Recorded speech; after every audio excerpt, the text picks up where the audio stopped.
Saya cinta dengan anak bapak, saya mau melamar dia. Pergi, jauhi gadis saya. Kamu itu cuma anak pong, tidak berpendidikan. Assalamualaikum warahmatullahi wabarakatuh. Bayangkan, seorang anak punk dengan rambut mohawk menjulang, tubuh penuh tato dan rantai di leher, tiba-tiba berdiri di depan rumah seorang polisi terhormat. Ia datang bukan untuk membuat keributan, melainkan untuk melamar putrinya yang seorang hafizah Quran. Suasana mendadak tegang, sang ayah murka, sang ibu mencibir, dan sang gadis hanya bisa menangis memegang kotak cincin kecil. Semua orang menghina, menertawakan, bahkan mengusirnya. Ternyata, sahabat semuanya, sebelum kita mulai cerita ini, tuliskan dulu di kolom komentar. Dari kota mana kalian menonton? Semoga yang subscribe channel ini dimudahkan segala urusannya, dilapangkan rezekinya, disehatkan badannya, dan dikabulkan semua hajat dunia akhirat oleh Allah Subhanahu wa Ta'ala. Amin ya Rabbal Alamin. Sekarang mari kita mulai ceritanya. Pagi itu, suasana desa Sukamulyo terasa begitu tenang. Embun masih menempel di dedaunan, suara ayam berkokok bersahut-sahutan, dan aroma tanah basah setelah hujan semalam membuat udara terasa sejuk.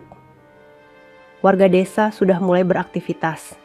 Ada yang berangkat ke sawah, ada yang menyiapkan dagangan di pasar, dan ada pula yang duduk di teras rumah sambil menyeruput teh hangat.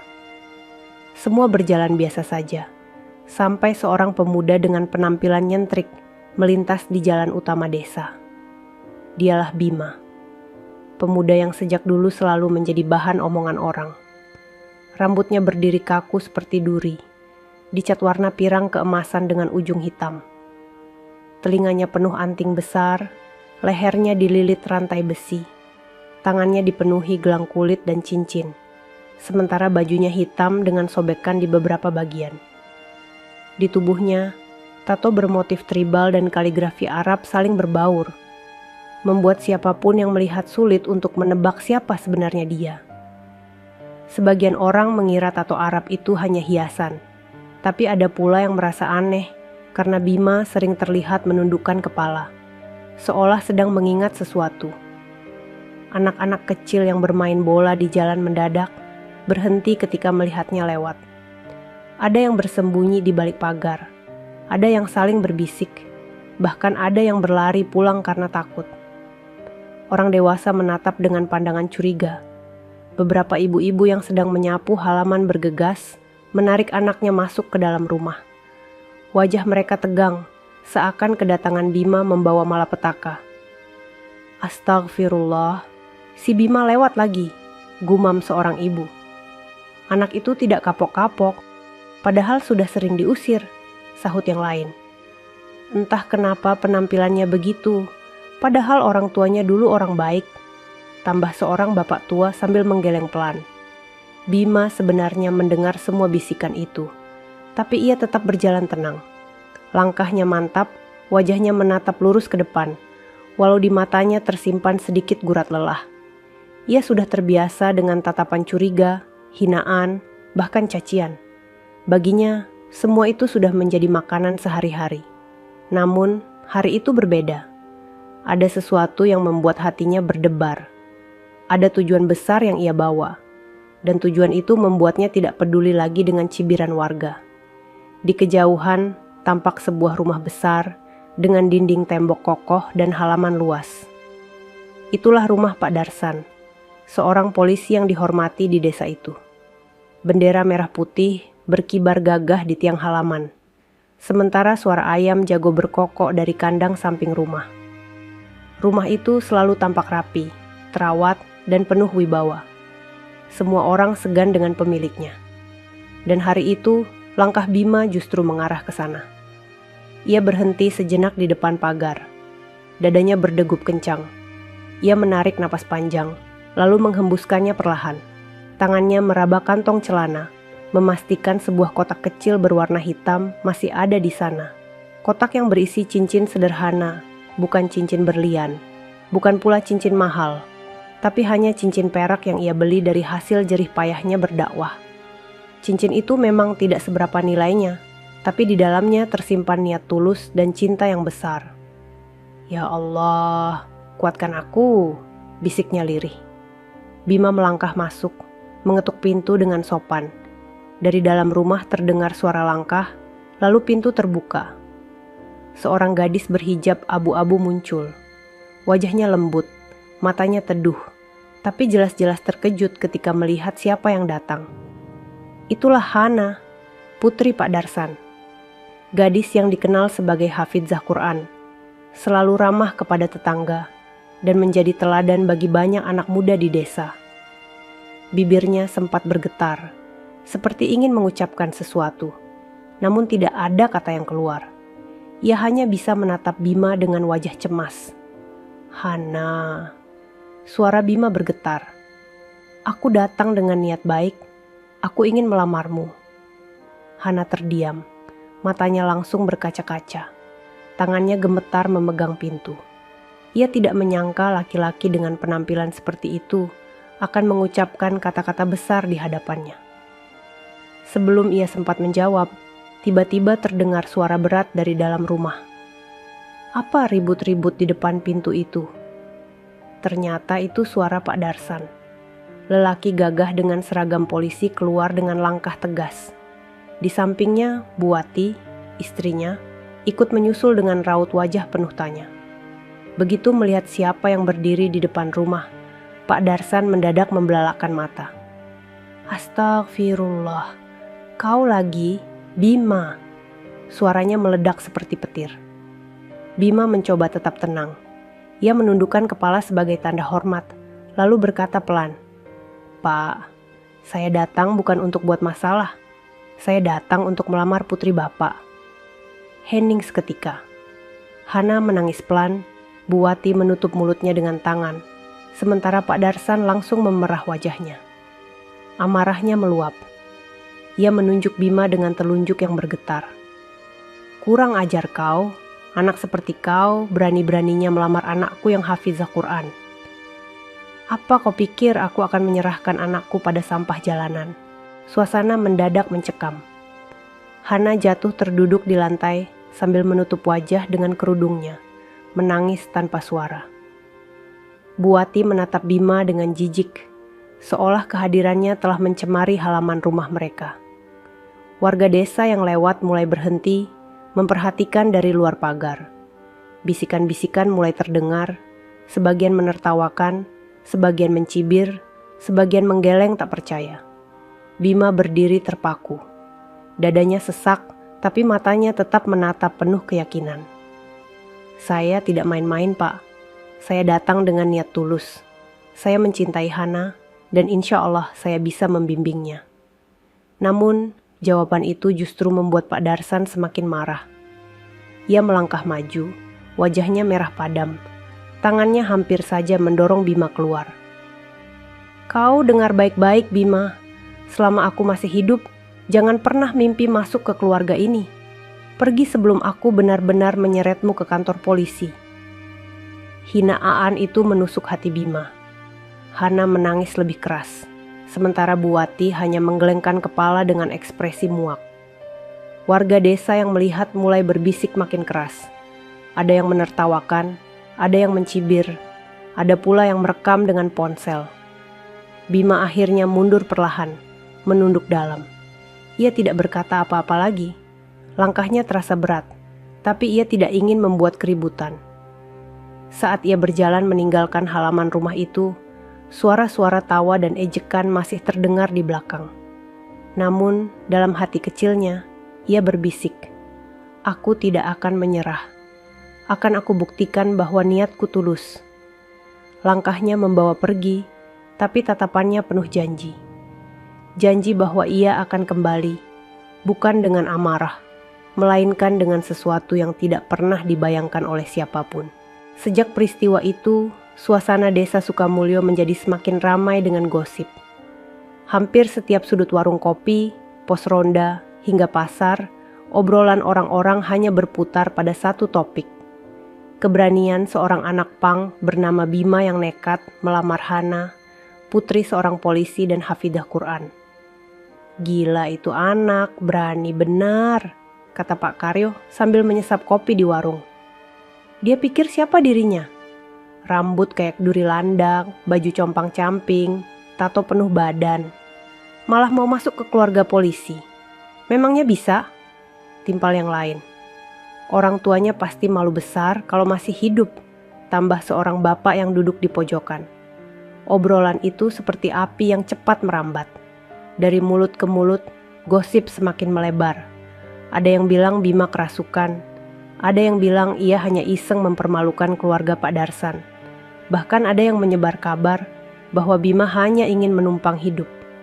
Sementara itu, Hana semakin terpuruk. Gadis itu jarang keluar rumah. Ia lebih banyak mengurung diri di kamar sambil menangis. Hatinya hancur melihat Bima dihina di depan matanya. Walau ia tak sempat berkata apa-apa waktu itu, dalam diamnya Hana tahu ada sesuatu yang berbeda pada Bima. Tatapan matanya saat melamar terasa begitu tulus. Namun, bagaimana mungkin ia bisa melawan ayahnya yang terkenal keras? Buati juga tak kalah geram. Ia terus menyalahkan Hana karena membiarkan Bima datang ke rumah. Kamu itu hafizah, Hana. Masa tidak bisa menjaga diri? Bagaimana orang bisa percaya sama kamu kalau ada anak pang yang berani masuk ke halaman rumah kita? Ucapnya dengan nada tinggi. Hana hanya bisa menangis, tidak mampu membela diri. Di balik semua cemooh dan hinaan itu, ada segelintir orang yang menyimpan tanda tanya. Beberapa pemuda desa pernah mendengar kabar aneh tentang Bima.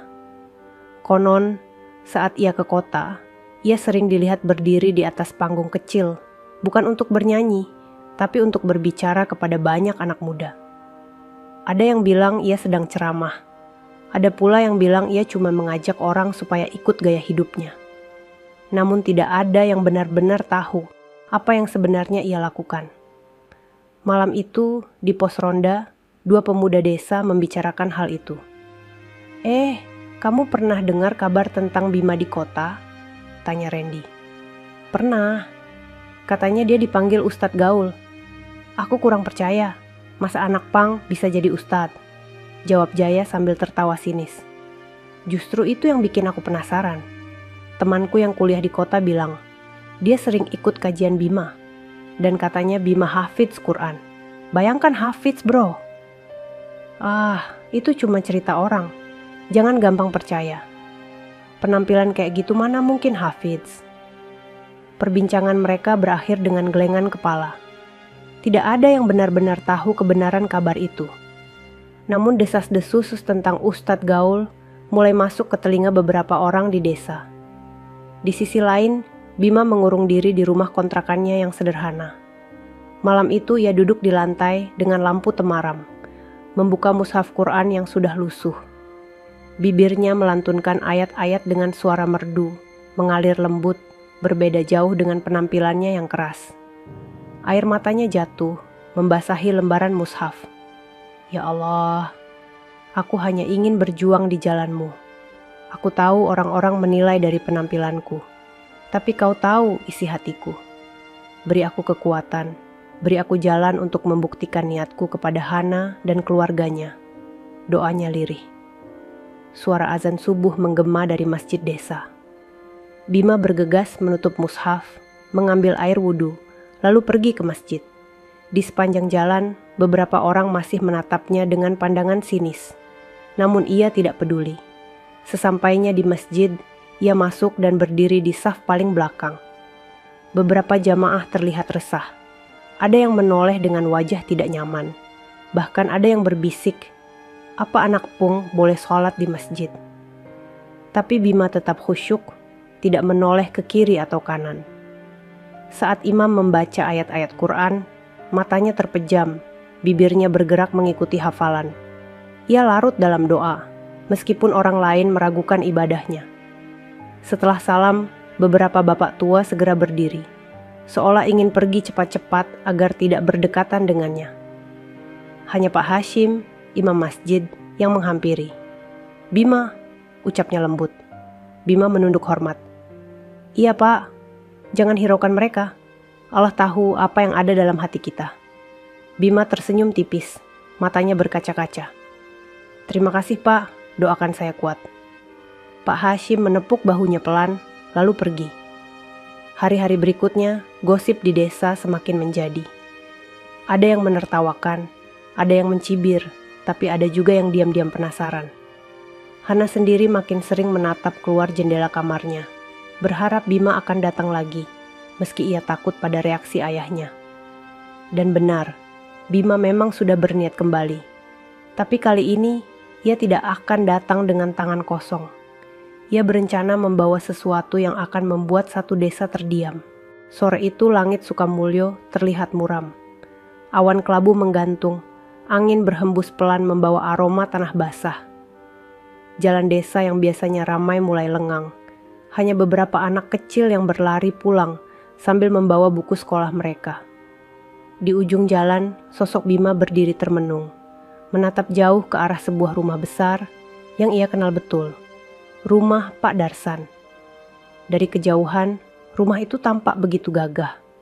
Pagar besi bercat hitam berkilau, diterpa sisa sinar matahari, halaman bersih, dan pot bunga tertata rapi di sisi kiri. Di terasnya, tampak kursi kayu besar tempat keluarga sering duduk sore hari.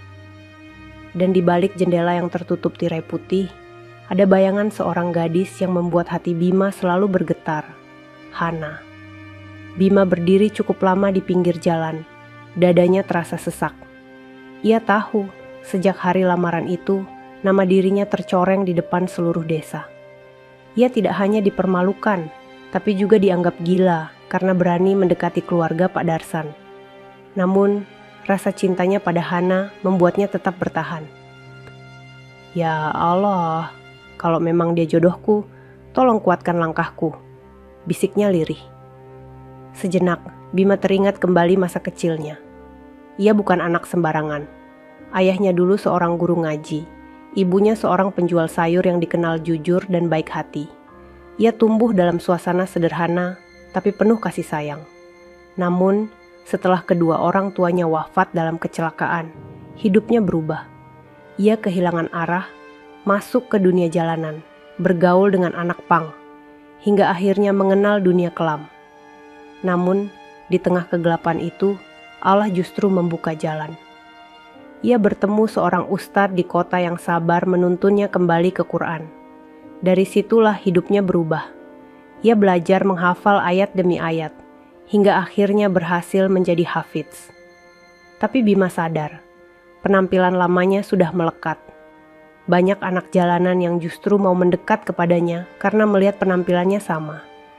Maka, ia memilih untuk tetap mempertahankan gaya punk itu. Baginya, itu bukan sekadar tampilan, tapi jembatan dakwah.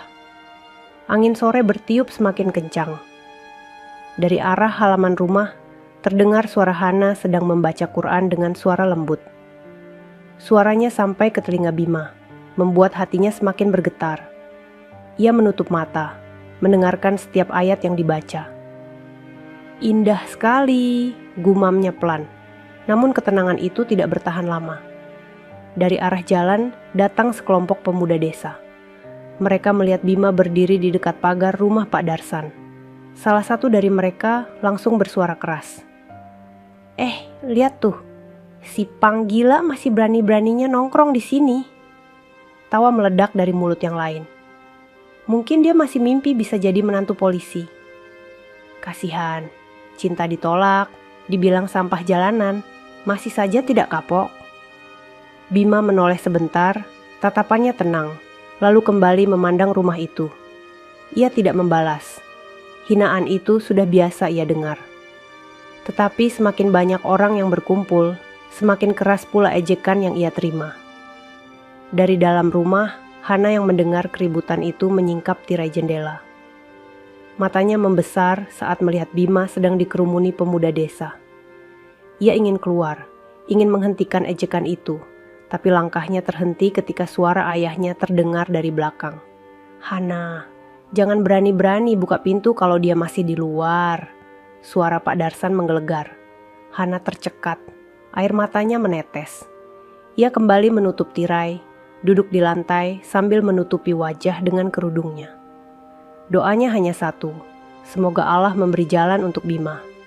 Di luar, Bima akhirnya melangkah pergi.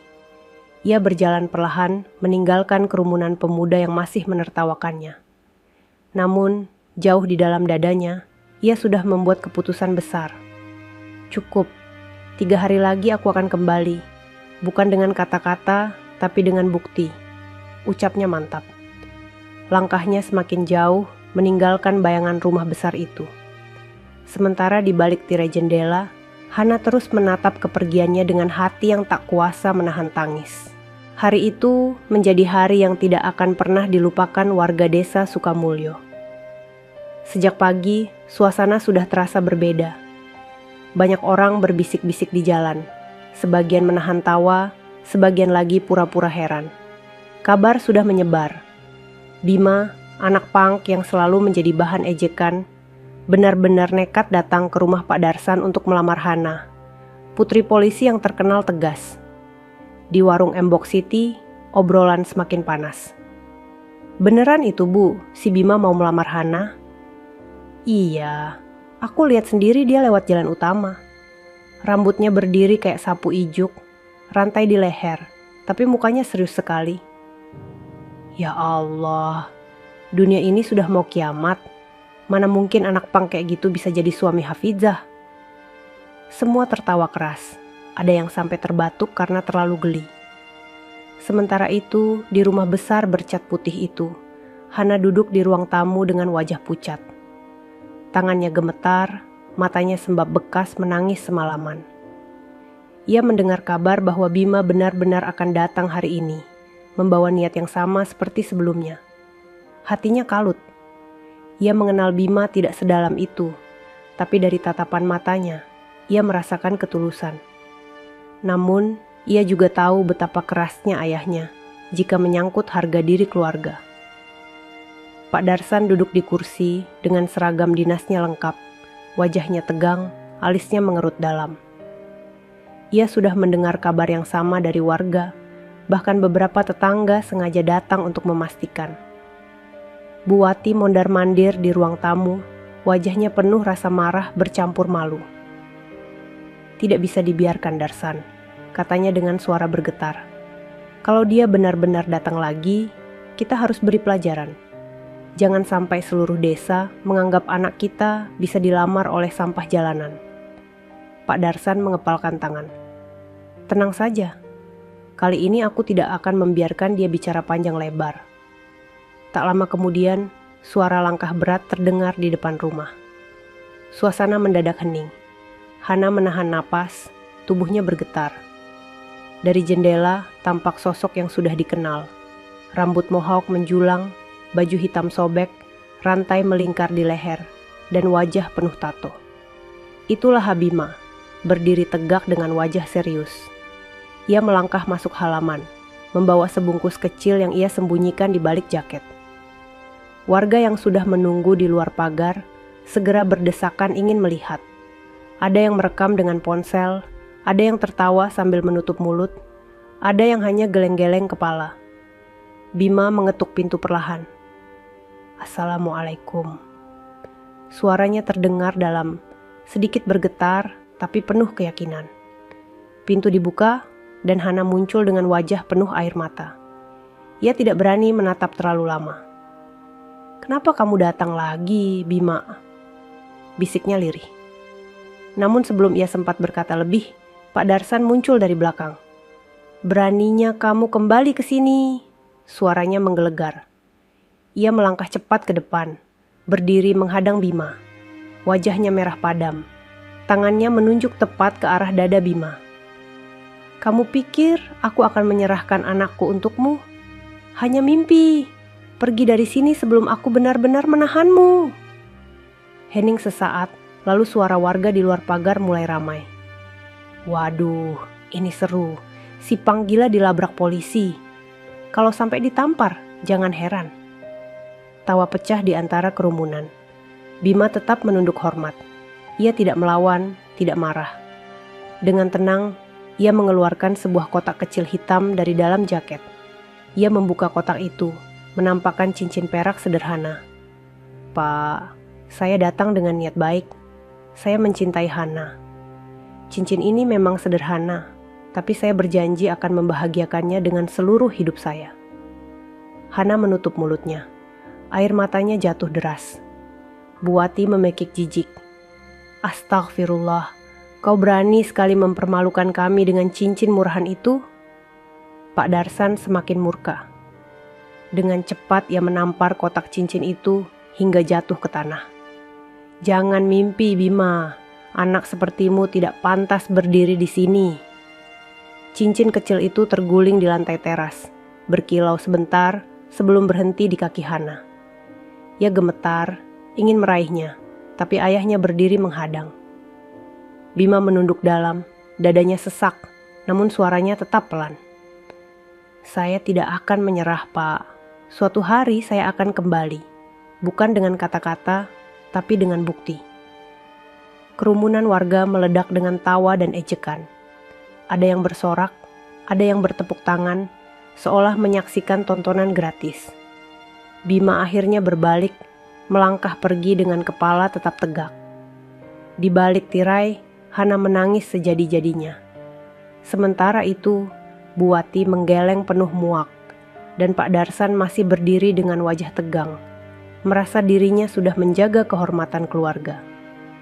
Mereka tidak tahu bahwa langkah Bima yang menjauh itu bukan langkah menyerah, melainkan langkah menuju kejutan besar yang akan mengguncang seluruh desa. Malam itu, selepas kejadian lamaran yang ditolak mentah-mentah, rumah Pak Darsan tidak kunjung tenang. Di ruang tamu, suara-suara keras masih terdengar. Bu Wati berkali-kali menggerutu, sementara Hana hanya bisa duduk terdiam dengan mata bengkak karena tangis. Memalukan sekali, ucap Bu Wati sambil mengibaskan tangannya. Bayangkan, seluruh warga sudah menonton. Kita dihina di depan rumah sendiri. Anak Puang itu benar-benar kurang ajar. Pak Darsan duduk dengan dada masih membuncah amarah. Aku sudah bilang, selama aku masih hidup, tidak ada yang namanya Bima masuk ke keluarga kita. Itu aib besar. Kalau sampai polisi lain tahu aku menerima menantu seperti itu, habislah wibawaku. Hana menunduk, kedua tangannya menggenggam kerudung di pangkuannya. Air matanya menetes tanpa suara. Setiap kata hinaan yang keluar dari mulut orang tuanya seperti belati yang menusuk jantungnya. Ia memang tidak mengenal Bima sedalam itu, tapi hatinya yakin ada ketulusan yang tidak dilihat orang lain. Sementara itu, di luar rumah, kerumunan warga belum sepenuhnya bubar. Beberapa masih berdiri di depan pagar, bercerita dengan semangat, seolah baru saja menyaksikan sebuah sandiwara besar. Wah, aku lihat tadi langsung, Bima ditolak mentah-mentah. Kotak cincinnya sampai jatuh ke tanah. Hahaha. Iya, dan Pak Darsan marahnya kayak singa. Benar-benar tontonan. Kasihan Hana, tapi ya wajar saja. Masa gadis Hafiza dilamar anak pang? Tidak masuk akal. Tawa keras terdengar, memenuhi udara malam. Beberapa pemuda bahkan bernyanyi-nyanyi mengejek, seolah mempermainkan kejadian yang baru saja terjadi. Di pojok halaman, Bima berdiri mematung. Ia belum benar-benar pergi. Dari balik kegelapan, ia mendengar dengan jelas semua tawa, semua cemooh, semua hinaan yang ditujukan padanya. Dadanya terasa sesak, matanya panas, tapi ia menggigit bibirnya erat-erat. Bukan saatnya marah, bukan saatnya membalas, gumamnya pelan. Aku hanya perlu membuktikan. Namun tiba-tiba, salah satu pemuda yang masih berkumpul melihat keberadaannya. Itu dia, si Pang gila masih nongkrong di depan pagar, teriaknya keras. Seisi kerumunan langsung menoleh. Dalam sekejap, suara ejekan membahana. Pulanglah Bima, kau tidak tahu malu. Hahaha, masih berharap diterima. Mimpi, dasar anak jalanan tidak tahu diri. Suara mereka keras hingga menggema masuk ke dalam rumah. Pak Darsan yang mendengarnya langsung berdiri. Dengan langkah lebar, ia keluar rumah, wajahnya merah menahan amarah. Ia berdiri di teras, menunjuk tajam ke arah Bima. Kau dengar Bima, semua orang tahu kau tidak pantas. Jadi dengarkan baik-baik. Jangan pernah datang lagi. Kalau berani melangkah masuk ke rumahku sekali lagi, Aku akan pastikan kau berurusan dengan hukum. Hening sejenak, lalu tawa kerumunan kembali meledak. Suasana semakin gaduh. Bima menunduk dalam. Ia tidak menjawab, tidak juga berbalik. Ia hanya menatap tanah di bawah kakinya, lalu perlahan melangkah mundur. Setiap langkahnya terasa berat, seolah menahan beban ribuan hinaan yang ditimpakan padanya malam itu. Namun, di balik sorot matanya, ada api yang menyala. Api tekad. Ia tahu, 3 hari lagi ia akan kembali. Dan saat itu, semua tawa dan hinaan ini akan terdiam. Di balik jendela kamar, Hana menatap kepergian Bima dengan hati bergetar. Air matanya jatuh tanpa henti, seakan ikut mengiringi langkah lelaki yang baru, saja dipermalukan di depan seluruh desa. Malam kian larut, tapi rumah besar itu belum juga tenang. Hana duduk di sudut kamarnya dengan wajah tertunduk. Matanya sembab, pipinya basah oleh air mata yang tak kunjung berhenti. Di tangannya masih ada mushaf kecil yang selalu ia bawa sejak kecil, tapi malam itu huruf-huruf Quran seolah kabur, tertutup oleh genangan air mata. Hatinya teriris melihat bagaimana Bima diperlakukan. Ia memang tidak pernah berbicara panjang dengan pemuda itu, namun sejak pertama kali mendengar suaranya melafalkan salam di depan rumah, ia merasa ada ketulusan yang berbeda. Tatapan matanya waktu menyerahkan cincin sederhana tadi bukan tatapan main-main, melainkan tatapan seorang lelaki yang benar-benar berniat menjaga. Namun, semua itu hancur di depan teriakan dan amarah ayahnya. Cincin kecil yang jatuh di teras tadi seakan ikut menghancurkan hatinya. Ya Allah, apa aku salah karena hatiku bergetar mendengar niatnya? Aku hanya ingin seorang suami yang bisa membimbingku dalam agamamu, bisiknya lirih. Tangisnya pecah lagi. Tubuhnya terguncang, bahunya naik turun menahan sesak. Di luar kamar, Buwati masih menggerutu pada suaminya. Kita harus hati-hati, Darsan. Jangan sampai gosip ini melebar ke kantor. Bisa rusak nama baikmu kalau orang tahu anak pang itu berani melamar Hana. Pak Darsan mengangguk pelan, wajahnya muram. Tenang saja, besok aku akan buat pengumuman di masjid. Aku akan tegaskan, anak seperti Bima tidak pantas dekat dengan keluarga kita. Ucapan itu menusuk telinga Hana. Ia mendengarnya jelas dari balik pintu kamarnya. Tubuhnya melemah, tangannya terkulai, mushaf kecil itu terjatuh ke lantai. Ia bergegas mengambilnya kembali, lalu memeluknya erat. Ya Allah, hanya Engkau yang tahu isi hatiku, gumamnya lirih. Di luar rumah, suasana desa juga masih riuh. Beberapa warga masih nongkrong di pos ronda, tertawa-tawa membicarakan kejadian sore tadi. Nama Bima kembali menjadi bahan olokan, seakan ia hanya lelucon besar di mata mereka. Namun, jauh di rumah kontrakan sederhana, Bima duduk sendiri. Lampu minyak menyala redup, cahayanya memantulkan bayangan tubuhnya di dinding. Ia duduk bersila, mushaf besar terbuka di depannya. Dengan suara tenang, ia melantunkan ayat-ayat Quran. Suaranya merdu, penuh penghayatan, seakan setiap hurufnya menenangkan luka di hatinya. Air matanya jatuh, tapi bukan air mata lemah. Itu air mata doa, air mata keteguhan. Ya Allah, aku yakin Engkau tidak pernah salah menuliskan takdir. Aku hanya ingin membuktikan, bukan untuk kesombongan, tapi agar mereka tahu bahwa aku datang dengan niat yang benar. Suaranya tenggelam dalam lantunan ayat. Malam itu, sementara Hana menangis pilu di kamarnya, Bima menghabiskan waktu dengan Quran, meminta kekuatan dari Allah untuk hari yang akan datang. Malam itu terasa begitu panjang bagi Bima. Angin berhembus kencang menerpa jendela kayu rumah kontrakannya yang reyot. Lampu minyak di atas meja kecil bergoyang. Cahayanya redup, membuat bayangan di dinding tampak bergetar. Di luar, suara jangkrik bersahut-sahutan. Kadang terdengar pula lolongan anjing dari kejauhan. Bima duduk bersila di lantai, mushaf terbuka di hadapannya. Jemarinya menyentuh lembut baris-baris ayat. Matanya memandang penuh penghayatan. Ia melantunkan hafalan dengan suara lirih, merdu, namun penuh getar emosi. Setiap ayat yang keluar dari bibirnya seperti menenangkan luka yang menganga di hatinya. Sesekali ia berhenti, menutup mushaf, lalu menengadahkan tangan. Ya Allah, Engkau tahu isi hatiku. Engkau tahu aku tidak ingin bermain-main dengan perasaan Hana. Engkau tahu aku datang dengan niat yang suci. Tapi mengapa semua orang menolakku, menghina, bahkan mengusirku? Jika memang dia bukan jodohku, jauhkanlah aku dengan cara yang baik. Tapi jika memang dia jodohku, maka tunjukkanlah jalanmu. Air mata menetes membasahi pipinya. Ia tidak pernah merasa sekuat ini dalam doa. Semua yang ia pendam selama bertahun-tahun, malam itu ia tumpahkan kepada Allah. Setelah beberapa lama berdoa, ia merebahkan tubuh di lantai. Pandangannya menatap langit-langit rumah kontrakan yang bolong di beberapa sisi, hingga cahaya bintang masuk menembus celah. Ingatannya kembali ke masa lalu, saat hidupnya benar-benar berada di jalanan. Ia teringat saat tidur di empran toko dengan tubuh kotor penuh debu, saat mencari makan dari sisa bungkus nasi yang dibuang orang, saat dipandang rendah bahkan oleh anak kecil. Tapi semua itu berubah sejak ia bertemu dengan seorang ustadz di kota.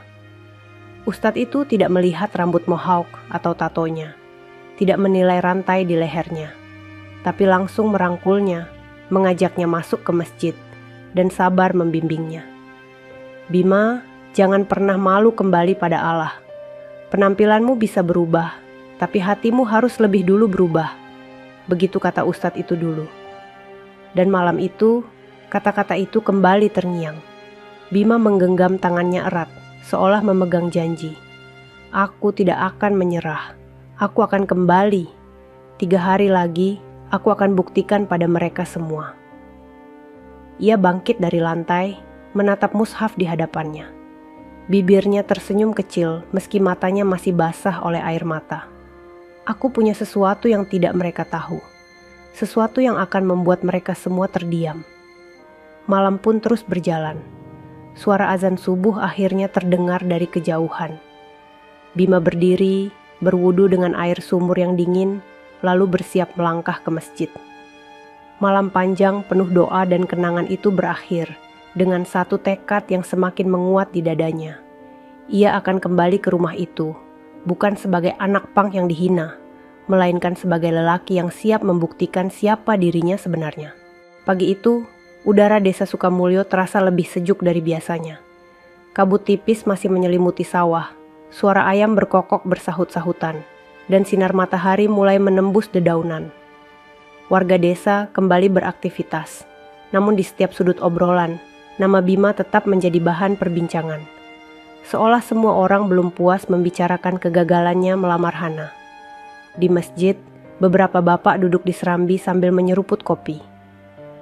Anak pang itu benar-benar tidak tahu malu, ujar salah seorang dengan nada kesal. Iya, sudah diusir masih berani balik lagi. Untung Pak Darsan keras, kalau tidak bisa rusak nama baik desa, sambung yang lain. Kasihan Hana, gadis baik seperti dia malah dipermalukan begitu. Obrolan itu terus bergulir, seakan tidak ada habisnya. Sementara itu, Bima duduk di dalam masjid, di saf paling depan. Setelah sholat duha, ia tidak langsung pulang. Ia tetap duduk, menundukkan kepala, berdoa dalam sunyi. Bibirnya bergetar melantunkan doa yang keluar dari lubuk hati terdalam. Ya Allah, Engkau tahu aku bukan orang baik. Aku pernah tersesat, aku pernah hidup di jalanan, tapi Engkau tarik aku kembali dengan kasih-Mu. Kini aku hanya ingin membuktikan bahwa aku benar-benar berubah. Aku ingin mencintai Hana dengan jalan yang halal. Aku ingin membimbingnya dengan kalam-Mu, tapi semua orang menutup pintu untukku. Hanya Engkau yang bisa membuka jalan. Air matanya jatuh membasahi sajadah. Ia tidak peduli jika ada orang yang melihat. Bagi Bima, doa itu bukan sekadar permintaan, tapi juga penguat hatinya yang mulai rapuh dihina banyak orang. Dari kejauhan, imam masjid, Pak Hashim, memperhatikan. Ia menghampiri pelan, lalu duduk di samping Bima. Bima, ucapnya lembut. Bima menoleh, cepat menghapus air mata dengan punggung tangannya. Iya Pak, jangan khawatir. Kalau niatmu tulus, Allah akan tunjukkan jalannya. Biarkan orang berbicara apa saja. karena mereka hanya melihat luarmu, tapi Allah melihat hatimu. Bima menunduk dalam, suaranya bergetar. Saya takut, Pak. Bukan takut dihina, tapi takut gagal menjaga niat ini. Pak Hashim menepuk bahunya. Kalau begitu, perkuat niatmu dengan doa. Kadang doa yang diucapkan dalam sunyi jauh lebih didengar Allah daripada teriakan di keramaian. Bima terdiam, dadanya terasa hangat mendengar nasihat itu. Ia kembali menutup mata, melanjutkan doanya dalam diam. Suasana masjid yang sepi membuat hatinya terasa lebih tenang. Di rumah besar milik Pak Darsan, suasana justru berbeda. Hana duduk di teras, memandangi halaman kosong. Matanya sayu, pikirannya kacau. Ia teringat wajah Bima ketika mengucapkan lamaran. Ia teringat cincin sederhana yang jatuh di teras. Ia teringat tatapan tulus yang membuat dadanya bergetar. Air matanya kembali mengalir. Ia menutup wajah dengan jilbabnya, berbisik pelan. Ya Allah, jika dia bukan jodohku, tolong hilangkan rasa ini. Tapi jika dia memang Engkau tuliskan untukku, kuatkan aku menghadapi semuanya. Hana tidak tahu, di saat yang sama Bima juga sedang berdoa-doa yang hampir sama. Dua hati yang berbeda tempat, namun sama-sama tenggelam dalam doa sunyi, berharap Allah menguatkan langkah mereka. Di luar, warga masih sibuk membicarakan aib. Tapi di balik doa-doa itu, sesuatu sedang dipersiapkan. Sesuatu yang akan mengguncang desa, mengubah pandangan semua orang terhadap sosok anak punk yang selama ini mereka hina. Hari itu menjelang sore, langit berwarna jingga keemasan. Jalan utama desa mulai ramai dengan orang-orang pulang dari sawah. Di warung Embok City, warga kembali berkumpul. Obrolan mereka tak pernah lepas dari nama Bima. Katanya dia masih berkeliaran di desa, ujar seorang ibu sambil menaruh belanjaannya di meja. Iya, semalam aku lihat dia lewat depan rumahku. Rambutnya itu loh, bikin merinding. Apa dia tidak pernah bercermin? Sahut yang lain. Entah apa yang ada di kepalanya. Sudah jelas-jelas ditolak, masih saja nekat. Mereka tertawa, seolah Bima hanyalah bahan lelucon yang tak pernah habis.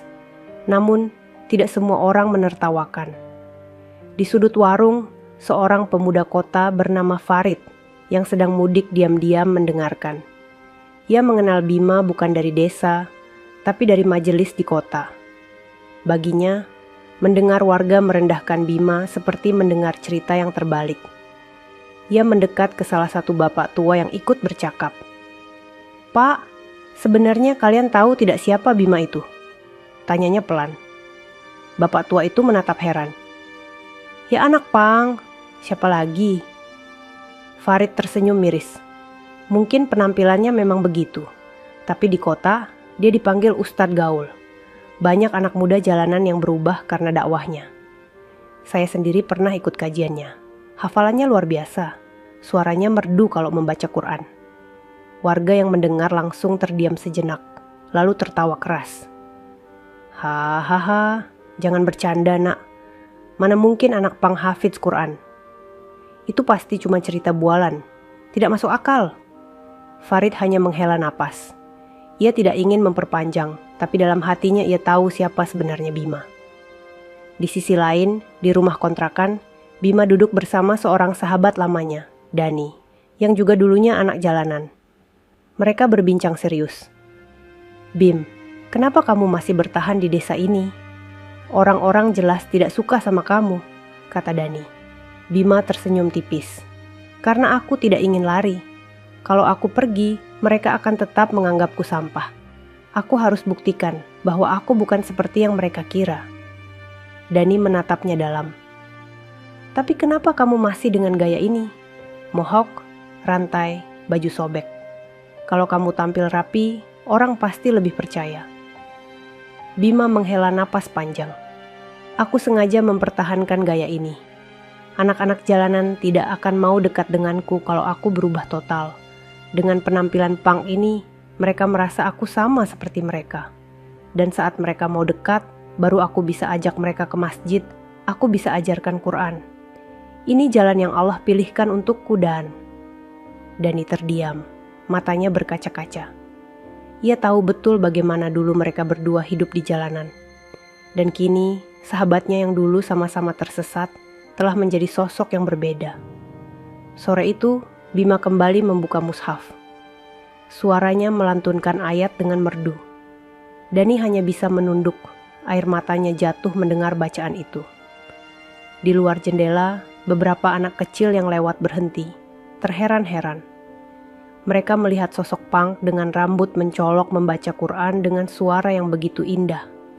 Bisikan mulai menyebar perlahan.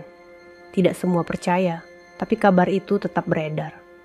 Bahwa anak punk yang selalu dihina sebenarnya menyimpan rahasia besar. Malam menjelang, langit desa Sukamulyo dipenuhi bintang-bintang kecil yang berkerlap-kerlip. Namun suasana desa sama sekali tidak tenang. Justru semakin ramai oleh bisikan dan tawa warga yang masih membicarakan nama Bima. Di pos ronda dekat balai desa, beberapa pemuda duduk melingkar. Ada yang sambil merokok, ada yang memainkan gitar, dan ada pula yang hanya ikut tertawa mendengar cerita teman-temannya. Bayangkan saja, kata salah satu dari mereka sambil tertawa terbahak. Anak pang dengan rantai di leher, tato penuh badan, berani-beraninya melamar putri polisi. Itu benar-benar gila. Yang lain menimpali. Aku lihat sendiri cincin yang dia bawa jatuh di tanah. Cincin murahan, tidak ada harganya. Memalukan sekali. Tawa mereka pecah, menggema hingga terdengar ke jalan. Beberapa orang tua yang lewat ikut menggeleng kepala. Astagfirullah, anak itu sungguh keterlaluan, ucap seorang bapak sambil membawa cangkul. Seharusnya dia pergi saja dari desa ini. Malu-maluin orang tua yang sudah tiada. Tambah yang lain. Di warung kopi Embok City pun suasana tidak kalah riuh. Para ibu-ibu yang sedang membeli gula dan minyak ikut nimbrung. Kalau anakku yang dilamar, sudah kutolak dari awal. Tidak usah tunggu dia buka mulut. Benar, mana ada keluarga terhormat mau menyerahkan anaknya ke pang jalanan. Kasihan Hana, dia jadi bahan omongan hanya karena ulah anak itu.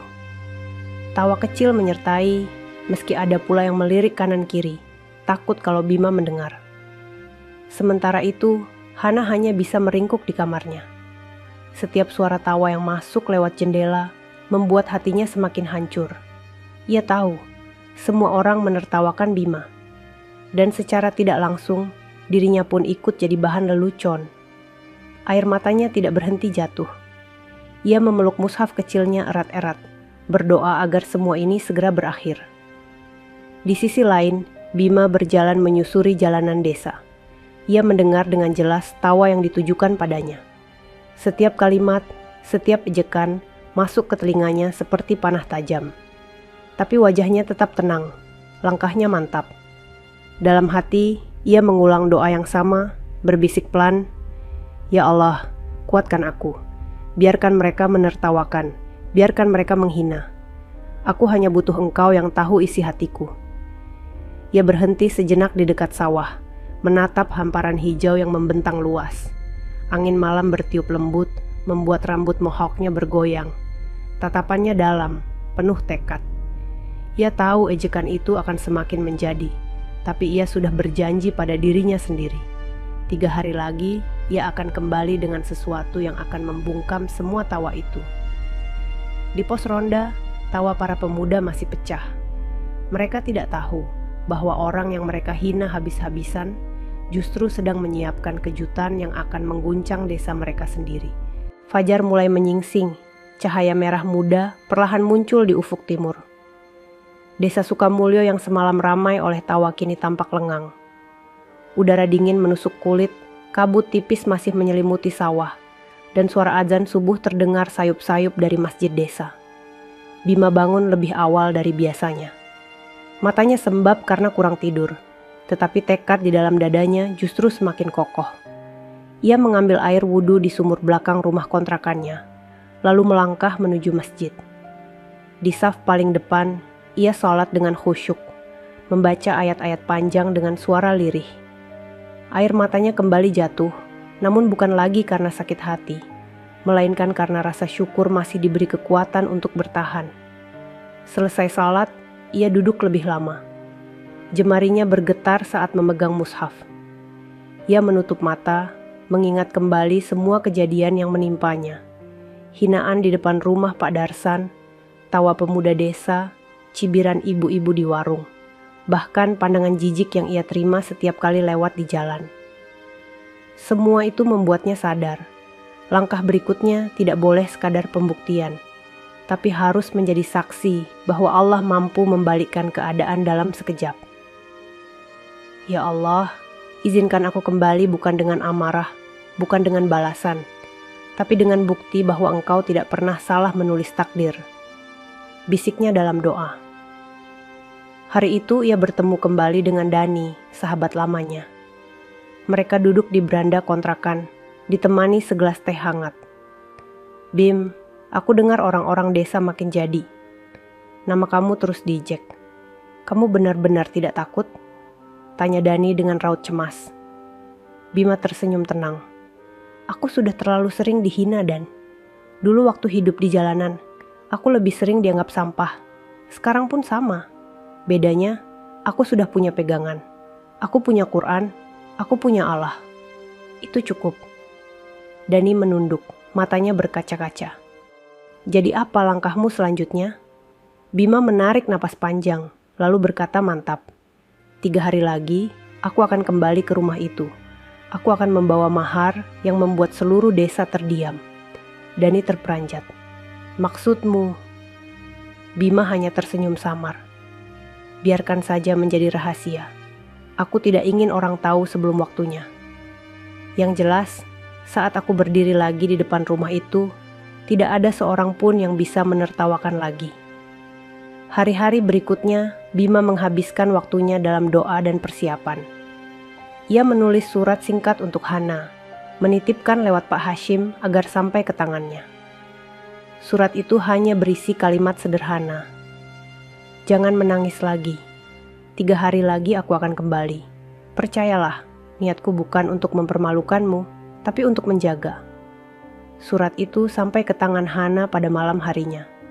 Begitu membacanya, tangis Hana pecah seketika. Ia menutup wajah dengan jilbabnya. Tubuhnya bergetar hebat. Dalam hatinya, ia berdoa agar Allah menjaga niat Bima. Di luar, warga desa masih terus menertawakan. Mereka tidak tahu bahwa Bima sudah memegang janji besar. Janji untuk kembali bukan sebagai anak pang yang dianggap hina, tapi sebagai lelaki yang membawa sesuatu yang akan mengguncang seluruh desa. Hari yang ditunggu akhirnya tiba. Pagi itu, desa Sukamulyo terasa berbeda. Langit cerah, matahari bersinar terang, dan udara berembus segar. Namun, bukan itu yang membuat suasana terasa lain. Sejak subuh, desas-desus beredar cepat. Bima, anak pang yang pernah diusir, akan kembali ke rumah Pak Darsan hari ini. Kabar itu menyebar begitu cepat, seakan-akan seluruh desa menantikan tontonan baru. Warga mulai berkumpul di jalan utama. Ada yang duduk di pinggir jalan, ada yang berdiri di depan pagar rumah Pak Darsan. Bahkan anak-anak kecil berlari-lari sambil tertawa, seolah menunggu pertunjukan. Katanya dia mau datang lagi bawa mahar. Hahaha, mahar apaan? Mungkin kalung dari besi rantai di lehernya itu. Dasar gila, sudah dipermalukan masih berani kembali. Tawa terdengar di mana-mana, semakin membuat suasana riuh. Di dalam rumah besar itu, Hana duduk di kamarnya dengan wajah gelisah. Ia memandang keluar jendela, melihat kerumunan orang yang semakin banyak. Dadanya berdegup kencang. 3 hari sudah berlalu sejak ia menerima surat dari Bima, dan kini janji itu akan ditepati. Hatinya berdoa tanpa henti, "Ya Allah, kuatkan dia. Jangan biarkan niat baiknya hancur lagi." Pak Darsan sudah bersiap di ruang tamu. Wajahnya keras, alisnya mengerut, seakan siap menghadapi siapapun yang berani mengusik keluarganya. Ia masih ingat jelas rasa malu ketika warga menonton kejadian sebelumnya. Baginya, kedatangan Bima lagi hanyalah penghinaan yang tak boleh dibiarkan. Bu Wati mondar-mandir, resah bercampur geram. Kalau benar dia datang lagi, kita usir saja dengan cara yang lebih keras, Darsan. Jangan kasih muka. Pak Darsan mengangguk dingin. Biarkan dia datang. Hari ini aku pastikan dia tidak akan pernah kembali lagi ke sini. Matahari semakin tinggi. Suasana di depan rumah semakin riuh. Warga berdesakan, sebagian merekam dengan ponsel, sebagian bersorak menunggu. Hingga akhirnya, dari kejauhan terlihat sosok yang dinanti, Bima. Ia berjalan pelan namun mantap. Rambut mohoknya tetap tegak, rantai masih melingkar di leher. Tato tetap menghiasi tangannya. Penampilannya tidak berubah sedikit pun. Tetap seperti anak punk yang dulu mereka hina. Namun kali ini, langkahnya jauh lebih tenang. Sorot matanya penuh keyakinan. Di tangannya, ia membawa sebuah map besar dan sebuah kotak kecil yang terbungkus kain beludru hitam. Beberapa pemuda yang melihat langsung tertawa terbahak. Wah, lihat tuh, bawa map, mungkin isinya surat cinta. Hahaha, atau sertifikat kursus bengkel. Kerumunan kembali pecah oleh tawa. Bima tetap berjalan, melewati barisan orang yang mengejeknya, hingga akhirnya berdiri di depan pagar rumah Pak Darsan. Ia menunduk sebentar, lalu melangkah masuk dengan tenang. Di dalam rumah, Hana berdiri di balik tirai jendela, matanya berkaca-kaca. Pak Darsan sudah menunggu di teras dengan wajah merah menahan amarah. Buati berdiri di sampingnya, tatapannya penuh kebencian. Kerumunan warga menahan napas, menunggu apa yang akan terjadi. Suasana seolah membeku sesaat. Bima berhenti di depan teras, lalu berkata dengan suara lantang namun penuh hormat. Pak, saya kembali seperti yang sudah saya janjikan. Saya datang bukan untuk mempermalukan, tapi untuk membuktikan. Kerumunan kembali ribut. Ada yang tertawa, ada yang bersorak, ada pula yang berbisik-bisik penuh rasa ingin tahu. Semua mata tertuju pada Bima, menanti apa yang akan ia lakukan selanjutnya. Hari yang dinanti akhirnya benar-benar tiba. Saat itu, tak seorang pun tahu bahwa detik-detik berikutnya akan mengubah pandangan seluruh desa tentang siapa sebenarnya anak punk yang selama ini mereka hina. Kerumunan semakin rapat di depan rumah Pak Darsan.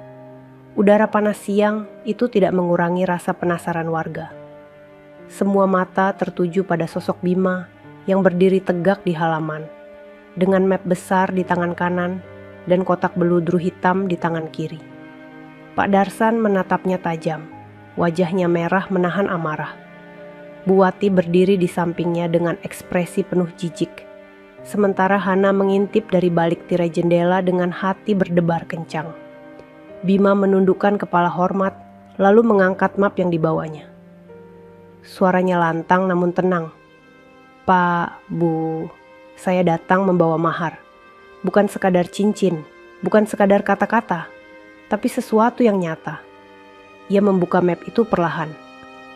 Angin siang meniup lembaran kertas di dalamnya. Beberapa warga yang berdiri dekat pagar menegangkan leher, mencoba melihat apa yang dibawa. Sesaat kemudian, Bima mengeluarkan beberapa lembar sertifikat tanah. Ia mengangkatnya tinggi agar semua orang bisa melihat. Inilah mahar yang saya siapkan, katanya dengan suara bergetar. 5 hektar sawah yang akan saya serahkan untuk Hana.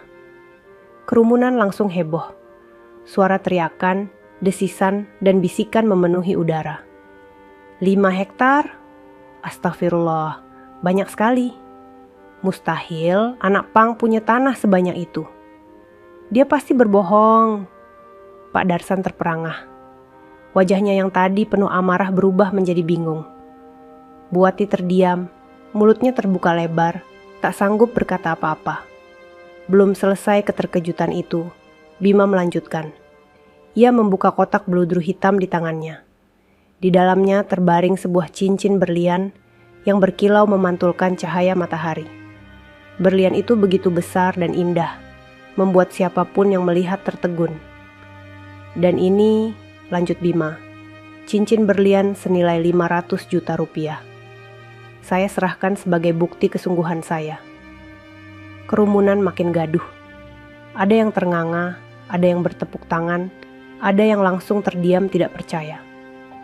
Bahkan pemuda-pemuda yang biasanya mengejek hanya bisa menatap dengan mata melebar. Namun Bima belum selesai. Ia menatap lurus ke arah Pak Darsan, lalu berkata dengan suara yang lebih dalam. Dan yang lebih penting dari semua itu, saya adalah seorang hafiz Quran. Jika Bapak izinkan, saya berjanji akan menjadi imam sholat bagi Hana sampai akhir hidup saya. Saya akan menjaga dia dengan ayat-ayat Allah, bukan hanya dengan harta. Hening menyelimuti halaman rumah itu. Suara kerumunan yang tadi riuh mendadak hilang. Semua orang terdiam, seolah tak percaya dengan apa yang baru saja didengar. Pak Darsan terpaku, tubuhnya kaku. Ingatannya kembali ke ejekannya sendiri beberapa hari lalu, saat ia menuduh Bima tidak pantas karena hanya membawa cincin murahan. Kini, di depan matanya, pemuda yang ia hina itu membawa mahar yang bahkan tidak bisa ia bayangkan. Hana di balik tirai menutup mulutnya dengan tangan. Air matanya jatuh deras. Ia tidak pernah menduga bahwa pemuda yang begitu dihina oleh semua orang ternyata menyimpan ketulusan sebesar itu. Buati akhirnya bersuara. Suaranya bergetar. Kau, dari mana semua ini? Apa benar kau hafid Quran? Bima menatapnya tenang. Bu, saya tahu penampilan saya membuat orang salah paham. Tapi sejak lama saya sudah bertaubat. Saya memilih tetap dengan gaya punk bukan karena ingin terlihat buruk. Tapi karena itu cara saya mendekati anak-anak jalanan. Saya ingin mereka tahu bahwa orang seperti mereka pun bisa kembali kepada Allah. Dan sekarang, saya datang dengan jujur. Saya ingin menikahi Hana, bukan untuk merusak, tapi untuk menjaga. Suasana menjadi semakin haru. Warga desa yang tadinya menertawakan kini mulai menunduk malu. Tidak ada lagi tawa, tidak ada lagi ejekan. Semua terdiam menyaksikan kenyataan yang benar-benar di luar dugaan. Suasana di halaman rumah Pak Darsan mendadak berubah. Kerumunan yang sejak tadi ramai menertawakan kini terdiam. Hanya menyisakan desis angin siang yang menerpa dedaunan mangga di samping rumah. Semua mata masih tertuju pada Bima yang berdiri tegak, dengan sertifikat sawah dan cincin berlian di tangannya. Pak Darsan terdiam kaku, sementara Bu Wati masih menutup mulutnya dengan tangan, seakan tidak percaya pada apa yang baru saja disaksikannya. Hana di balik tirai menangis deras, tubuhnya bergetar hebat. Bima menundukkan kepala sejenak, lalu kembali menatap warga yang berkumpul. Suaranya dalam, tenang, namun jelas terdengar sampai ke ujung jalan. Bapak, Ibu, dan semua warga desa. Saya tahu selama ini penampilan saya membuat kalian salah paham. Rambut mohawk, rantai di leher, tato di tubuh, semua itu membuat saya dianggap sampah jalanan. Tapi izinkan saya jelaskan siapa saya sebenarnya. Kerumunan mulai berbisik. Ada yang maju mendekat, ada pula yang tetap berdiri kaku dengan wajah bingung. Bima menarik napas panjang, lalu melanjutkan. Saya memang pernah hidup di jalanan. Saya pernah tidur di emperan toko. Saya pernah mencari makan dari sisa orang lain. Saya tersesat, jauh dari Allah. Tapi Allah tidak pernah meninggalkan saya. Dia kirim seorang ustadz yang sabar membimbing, hingga saya belajar Quran, ayat demi ayat. Sampai akhirnya, dengan izin Allah, saya mampu menghafalkan Quran. Hening. Hanya suara burung yang terdengar dari kejauhan. Warga desa yang semula mencibir kini mulai saling menatap, tak tahu harus berkata apa. Penampilan saya sekarang ini, lanjut Bima sambil menyentuh rambutnya. Bukan karena saya belum bertaubat, justru inilah cara saya berdakwah. Dengan gaya punk ini, anak-anak jalanan mau mendekat. Mereka tidak takut. Mereka merasa saya sama dengan mereka. Dari situlah saya bisa ajak mereka masuk masjid. Saya ajak mereka belajar Quran. Kalau saya ubah diri saya jadi tampilan yang rapi, mungkin mereka tidak akan pernah mau dengar. Salah seorang pemuda desa yang sering mengejek tiba-tiba bersuara lirih. Aku pernah lihat videonya di kota. Dia benar. Dia dipanggil Ustadz Gaul. Kerumunan mendadak gaduh lagi. Tapi kali ini bukan tawa, melainkan bisikan heran dan rasa tidak percaya. Bima menunduk sebentar, lalu menatap lurus ke arah Pak Darsan. Pak, saya tahu Bapak merasa saya tidak pantas. Tapi hari ini saya berdiri di sini bukan untuk menantang, bukan untuk mempermalukan. Saya hanya ingin Bapak tahu siapa saya sebenarnya. Saya seorang ustadz, saya hafiz Quran, dan saya benar-benar ingin menikahi Hana dengan cara yang halal. 5 hektar sawah dan cincin ini hanyalah simbol. Yang terpenting, saya ingin menjaga Hana dengan Quran di dada saya. Air mata Hana mengalir makin deras. Ia tidak sanggup lagi menahan diri. Tirai yang sedari tadi menutup, perlahan ia singkap. Wajahnya terlihat pucat dengan mata bengkak, tapi sorot matanya penuh haru. Bima, suaranya lirih, hampir tidak terdengar, namun cukup untuk membuat kerumunan kembali hening. Pak Darsan menoleh ke arah putrinya. Matanya melebar, tak menyangka Hana akan bersuara di depan banyak orang. Hana melangkah maju perlahan, berdiri di teras rumah. Tangisnya masih terdengar. Ayah, ibu, maafkan aku. Tapi aku percaya Bima tidak main-main. Aku percaya dia datang dengan niat baik. Kerumunan bergemuruh. Ada yang menutup mulut menahan haru. Ada yang mulai menangis pelan. Ada pula yang hanya bisa terdiam menyaksikan pemandangan yang tak pernah mereka bayangkan.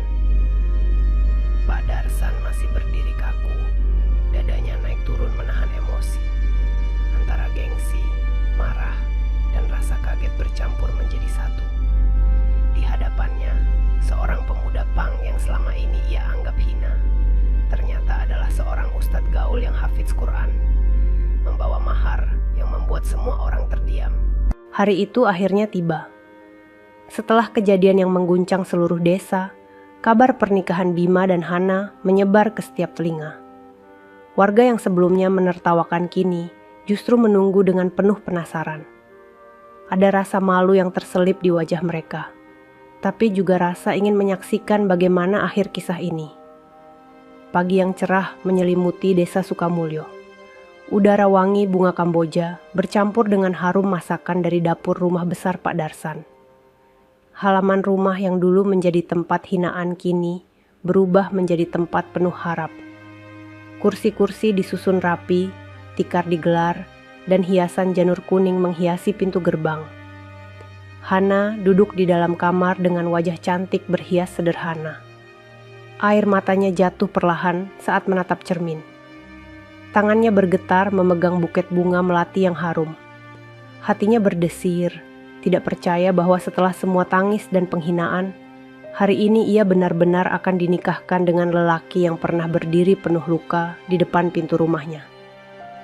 Di ruang tamu, Bima duduk dengan tenang.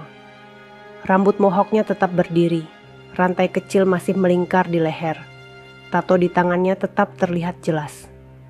Namun kali ini, semua orang melihatnya dengan pandangan berbeda. Di balik penampilan itu, mereka tahu kini berdiri seorang ustadz gaul yang hafiz Quran, lelaki yang membawa mahar 5 hektar sawah, cincin berlian, dan janji untuk menjaga dengan ayat-ayat Allah. Pak Darsan duduk tak jauh dari sana. Wajahnya masih tegas, namun sorot matanya tidak lagi sekeras dulu. Ia menatap Bima lama, lalu menarik napas berat. Hatinya yang dulu dipenuhi gengsi dan marah kini perlahan luluh. Ia sadar betapa ia hampir menghalangi takdir Allah hanya karena menilai penampilan luar seorang manusia. Prosesi akad pun dimulai. Suara penghulu menggema memenuhi ruangan. Bima menundukkan kepala, tangan kanannya menggenggam tangan penghulu. Suaranya lantang, jelas, tanpa ragu ketika mengucapkan ijab kabul. Saya terima nikahnya Hana binti Darsan dengan mahar 5 hektar sawah, cincin berlian, dan hafalan Quran saya, tunai. Hening 1 jam, lalu saksi serempak menjawab, sah. Air mata Hana pecah seketika. Ia menutup wajahnya dengan kedua tangan, bahunya terguncang menahan tangis haru. Buati yang semula menolak keras, kini ikut menangis, bahkan memeluk putrinya erat-erat. Suara haru bercampur dengan ucapan syukur dari para tamu yang hadir. Bima menatap Hana dengan mata berkaca-kaca.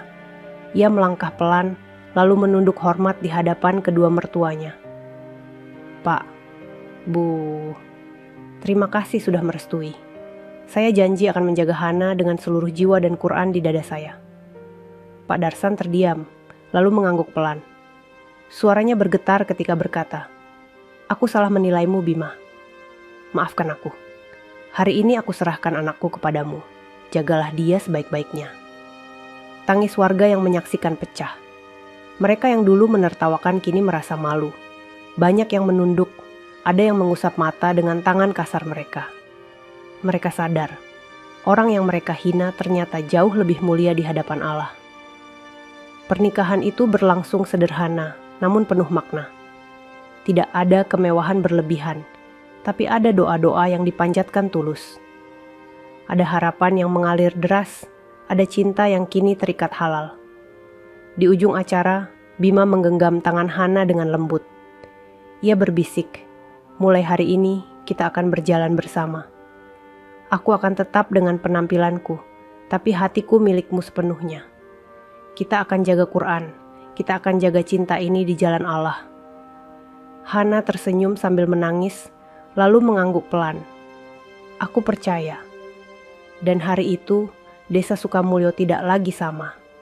Semua orang akan selalu mengingat kisah seorang anak punk yang dihina habis-habisan, namun akhirnya menikah dengan hafizah Quran, membawa mahar yang menggetarkan dan mengajarkan arti sesungguhnya dari keikhlasan dan cinta. Sahabat, semuanya itulah akhir dari cerita kita hari ini. Semoga kisah tadi bisa menjadi pelajaran hidup yang berarti untuk kita semua. Sebelum video ini ditutup, kalau sahabat suka dengan cerita seperti ini, jangan lupa klik tombol suka, bagikan ke teman-teman, dan pastikan sudah subscribe channel Deretan Hikmah, supaya sahabat tidak ketinggalan cerita-cerita menarik dan penuh makna lainnya. Terima kasih banyak atas waktunya. Wassalamualaikum warahmatullahi wabarakatuh.